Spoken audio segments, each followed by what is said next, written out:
What's going on, guys? Alan Palantir giving you guys a video that I wasn't originally planning on making.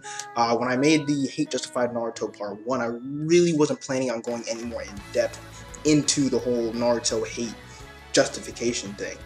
But I received a PM from Sandro2137, one of my subscribers, about the Naruto series.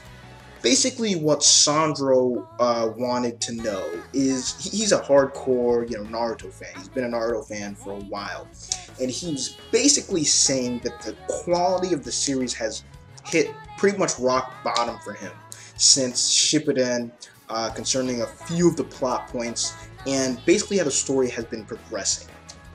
And I basically want to expand on what he was saying and what he asked me. Why people aren't dropping the series, like why I personally wouldn't drop the series. Because of course, as a Naruto fan, hearing people complain about the series so much, it really would lead you to believe, if you really like Naruto that much, it would lead you to believe why people aren't dropping the series and why they choose to keep reading and keep complaining constantly about what's going on in the series. Let me start by saying that Kishimoto knows good storytelling. Okay, Kishimoto is a fairly good storyteller. We know this because some of the arcs that he has created have been very noteworthy. Naruto's not popular for no reason.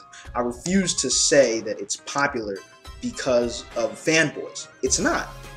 Even series that have a large amount of fanboys, the fan base is huge. They have people who rationally clung to the series because of good plot points. Kishimoto's Naruto is no exception. It really had its great arcs, Hidan and Kakuzu, Chunin exam, Sasuke retrieval, and a lot of good plot points that people did latch onto. Great characters again. But the reason why the story sort of sunk in quality is because of, I would say, 4 things. One being the growth of the whole.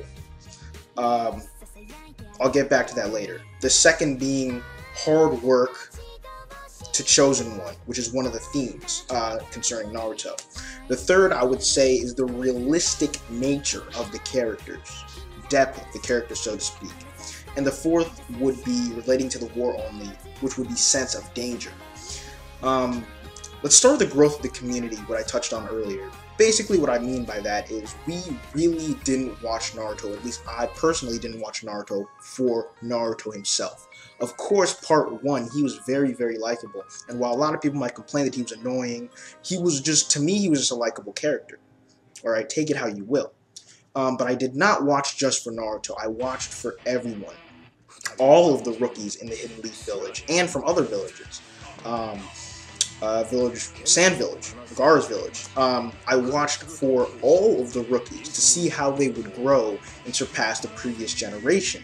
And we should know right now that this did not happen. It never happened. Okay? Basically, the theme that was stressed for a good portion of Naruto, the fact that the old generation was surpassing the new one, did not happen. We're seeing right now in the war, the old Hokage came back to the battleground, and they're effectively stronger than everyone, except debatably Naruto and Sasuke. The old generation didn't surpass the new generation. The main characters surpassed the old generation. Okay? So what people were expecting and what was stressed really got thrown to the side. And it's not even so much the fact that they didn't surpass, it's the fact that they didn't even come close. They were neglected. Only a few of the rookies were even given good screen time. Shikamaru, Shoji, and Ino, maybe you could say that because they had one arc. Other than that, really everyone was thrown to the side. And I believe that's a really major weakness.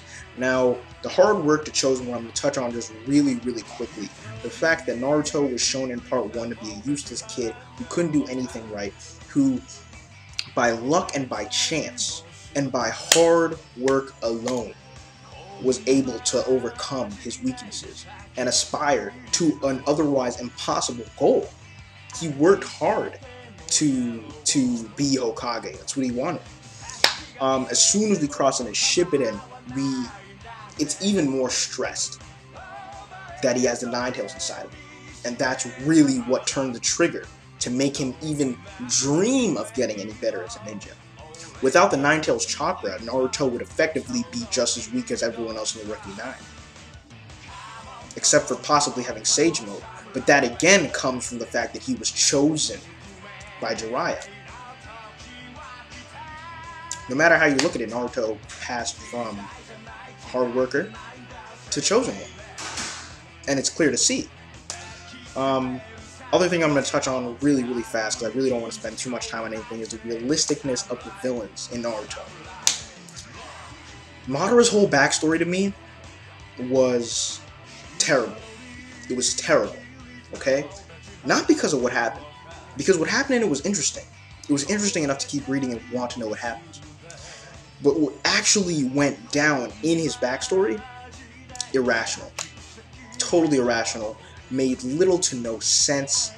The fact that he got mad at Hashirama, the only person who was trying to help him at the time, really leads you to believe that Madara was not just an emotional, irrational being in the first place, but also the fact that he literally had no common sense. He didn't act deep. He didn't act deeply as a normal human being would have. He didn't act anywhere nearly how a regular human would have in his situation. I don't even see how Madara acted as a possibility as how a normal human would act when put in a situation. And if this is the person that we're supposed to respect as the main villain, then it's just not going to happen. A main villain, if nothing else, if they don't even have power, they need to have at least respect. Some kind of justification, maybe. But respect overall. And Madara just didn't have that respect. And he never did. He never did. Honestly, he had more respect before we knew his backstory than after. And that's just the truth. And the last thing I'm going to touch on is the sense of danger. In Naruto, you never really feel that sense of danger hit. You never really feel it. Because of a couple reasons. One, because you know that Naruto has Nine Tails chakra. That's honestly probably what makes you feel that non-existent sense of danger in the first place. Right? The fact that, I mean not feel a sense of danger, the fact that no matter what happens, he always has that to fall back on. Fuck it, for the whole war, he's had another half to fall back on. He always knew that Minato had the other half of the Nine Tails chakra, which was going to come back and save anyone from possibly dying. The death of Neji in the war was random. Before Neji died, you couldn't see a death coming from a mile away, and it was so random that nobody cared. And the fact that Kishimoto made Neji into an irrelevant character before he killed him off hurt even more. It hurt Kishi's case even more, which I didn't even know was possible. Another reason there's no sense of danger is because the four Kage, they're Edo Tensei, they were dead in the first place, and they are pretty much for the strongest in the verse on the winning side and on the hero's side. Okay, really takes away from the sense of danger. And even if the four Kage were to all die right now, they were dead before the battle even begun. So it really takes it away. The closest thing we saw that felt to a sense of danger is when Shikamaru's dad died.